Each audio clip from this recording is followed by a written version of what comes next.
Hello tout le monde, c'est Christelle, j'espère que vous allez bien. Bienvenue sur ma chaîne Homeveda Ayurveda. Aujourd'hui je vais aborder un sujet assez particulier mais qui me tient vraiment à cœur. Donc c'est à la fois un petit peu une vidéo blabla et un petit peu une vidéo coup de gueule, j'ai envie de dire.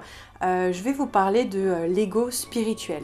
Moi j'en ai marre aussi de voir pas mal de gens dire il faut faire ci, il faut faire ça, si t'as pas fait Vipassana pendant 2 semaines, t'es pas un vrai, de dire voilà si tu bois de l'alcool, ben, c'est le mal incarné, jamais de la vie tu pourras te développer personnellement, parce que moi ça fait maintenant plus de 5 ans en fait que j'ai commencé mon chemin sur le développement personnel et ce genre de personnes j'en ai croisé vraiment super souvent. Que ce soit les pros de la méditation, que ce soit les crudivores ou frugivores, que ce soit des personnes qui ont quelque chose absolument à vendre en disant voilà faites absolument comme moi parce que y a que ça qui existe, et ben j'en ai croisé vraiment beaucoup et c'est vraiment quelque chose qui moi m'énerve un peu parce que c'est vrai que dans ma pratique aujourd'hui je suis arrivée après toutes ces années effectivement à l'Ayurveda, mais pourquoi? Parce que j'ai tout simplement expérimenté et en fait ça m'allait, ça me convenait, ce que je peux faire dans mes routines ayurvédiques en fait ça a un effet concret sur moi, donc c'est pour ça que je le fais en fait. C'est pas parce qu'on m'a dit c'est ça la vérité, en dehors de ça rien n'existe. Ça c'est vraiment quelque chose qui moi m'énerve au plus haut niveau. On dit souvent que dans le développement personnel il faut tuer l'ego, donc il faut tuer aussi sa fierté, son envie de pouvoir, ce genre de choses. Et c'est vrai qu'un certain nombre de personnes en fait en chemin commencent à développer un ego qui est plutôt spirituel, donc qui permet un petit peu de cacher que l'ego est aussi toujours là, j'ai envie de dire. Ces personnes adorent absolument dire aux gens, voilà, ça c'est la grande vérité vraie, en dehors de ça, rien n'existe. De toute façon, en fait, à partir du moment où des gens vous disent quelque chose comme ça, et ne sont pas dans un discours plus de nuances et d'expérimentation, moi j'ai envie de dire, il faut fuir tout de suite. Alors ça m'est arrivé de vraiment me retrouver dans des situations comme ça un certain nombre de fois en fait à travers de mes expériences, et j'ai envie de dire la fois où ça a vraiment été le plus marquant pour moi, c'était pendant un stage autour du féminin. Alors c'était un stage qui durait plusieurs mois, donc c'était une rencontre en fait tous les mois pendant, voilà, pendant une année entière. Et moi j'étais dans une démarche du découverte du féminin, etc. Enfin vraiment c'était un sujet assez fort pour moi à cette époque-là. Et j'ai assez vite déchanté parce que effectivement que ce soit le cadre, la personne qui nous encadrait, etc. avait vraiment ce genre de discours de dire voilà c'est comme si, c'est pas autrement, le féminin c'est ça, etc. À vraiment avoir ce côté de prise de pouvoir en fait sur les gens parce que il faut savoir quand même que dans la spiritualité, il y a beaucoup de personnes qui se retrouvent là parce qu'elles sont paumées, mais c'est vrai qu'il y a des personnes qui vont en profiter en fait pour prendre le dessus sur les autres et pour affirmer en fait un certain pouvoir. Je ne juge personne, chacun est sur son chemin en fait. Si je vous dis ça, c'est juste pour que vous ne vous laissez pas avoir en fait par ces personnes-là, parce que je pense que ça peut être beaucoup plus bénéfique à ces personnes de prendre un refus de la part des autres quand elles ont envie d'imposer en fait leur vision de la vie, leur vision des choses, leur propre vérité.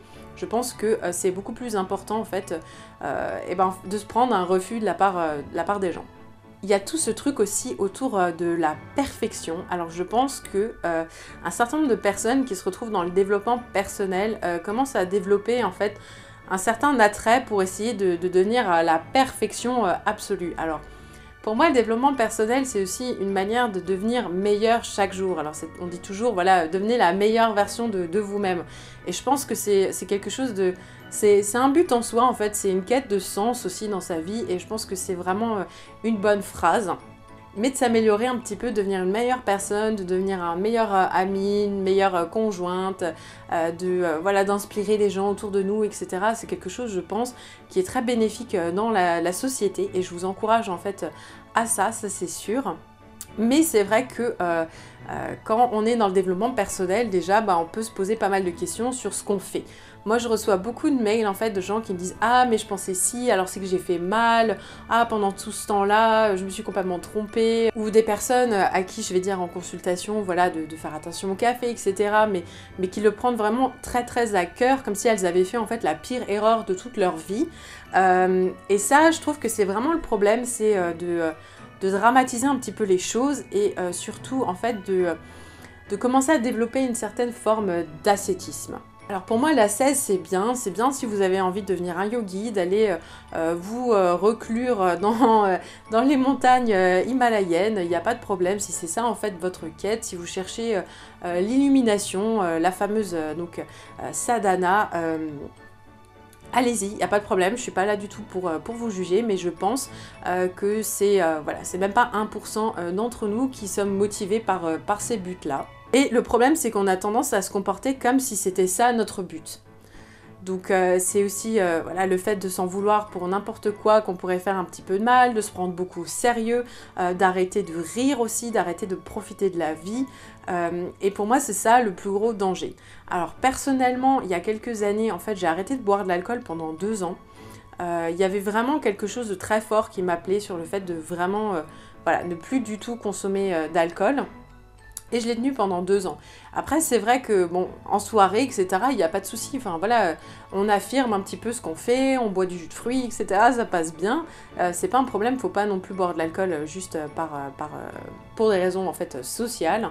Mais, en fait, au bout d'un moment, je me suis rendu compte que, eh ben, ça allait de pair avec le fait de pas réussir vraiment trop à rigoler, à me lâcher en soirée. Et c'était pas l'alcool hein, qui me faisait ça, hein, c'est pas du tout ça que je veux dire. Mais que j'avais vraiment commencé à adopter une attitude beaucoup plus sérieuse dans toutes les situations que je rencontrais.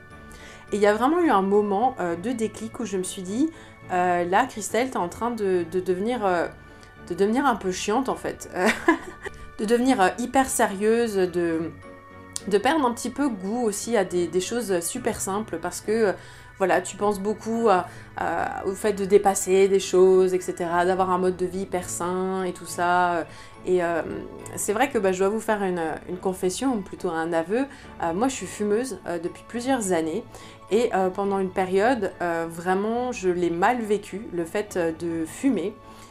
Parce que justement, je me disais, quand je vais à des formations, quand je vais à des stages, etc., je fais partie des rares fumeurs qui sont là. Et la pression de la part des autres est généralement assez forte. C'est-à-dire que j'ai même reçu des mails de personnes qui me disaient alors maintenant depuis que tu es à l'Ayurveda t'as arrêté de fumer, etc. Où je disais bah non, j'ai pas arrêté. Parce que pour moi l'addiction à la cigarette est encore quelque chose de très compliqué à dépasser, mais c'est un objectif en soi, mais je sais que ça va me prendre pas mal de temps. Et je suis plutôt ok avec ça en fait, je fais mes petites expérimentations au fur et à mesure. Mais c'est vrai que dans certains cadres en fait, je me prends pas mal dans la tronche le miroir de la part des autres, comme quoi voilà, fumer c'est pas spirituel, c'est si tu as un corps sain, tu ne fumes pas, etc. Voilà, mais moi personnellement je fais du sport tous les jours, je m'alimente bio, etc. Je suis végétarienne, végétalienne. Donc en fait, ce genre de critique, elle devrait plutôt glisser sur moi. Et c'est vrai que des fois, je ressens quand même cet appel de me dire « Ah, mais tu vois, t'es pas parfaite !» Moi, c'est par rapport à la clope, mais si ça se trouve, vous, c'est par rapport au fait que de temps en temps, vous avez envie de vous enfiler un paquet de bonbons. Ça peut être aussi au fait que des fois, vous avez envie d'être en soirée jusqu'à 4h du matin, alors que c'est plutôt l'heure à laquelle on dit de se lever, hein, dans la tradition plutôt ayurvédique. Enfin bref, il y a toutes ces choses-là où on nous renvoie régulièrement dans le milieu spirituel qu'on n'est jamais assez bien. Et moi, ça m'énerve un peu parce que j'ai envie de dire que souvent, des personnes que je rencontre qui vraiment ont cet attirail de monsieur ou madame parfait dans le développement spirituel, généralement ne sont pas les personnes les plus sympas que je rencontre dans ma vie. Et donc, j'ai beaucoup entendu parler récemment de courants aussi autour de la joie, du rire, etc., le yoga du rire qui fonctionne assez bien. Et je trouve que c'est assez fondamental parce qu'on a tendance à oublier notre capacité à jouer, à rigoler, à s'amuser et juste à en fait se comporter un petit peu plus comme quand on était enfant. Parce que c'est vrai que la vie adulte, c'est beaucoup de contraintes, c'est les factures, c'est le travail, c'est les enfants, etc. Mais ça veut pas dire aussi qu'on doit devenir une personne terne sans joie du jour au lendemain. Et surtout, le développement personnel, c'est aussi beaucoup de choses autour du fait de sortir un petit peu des schémas de la société actuelle, de ce que la société attend de nous, etc.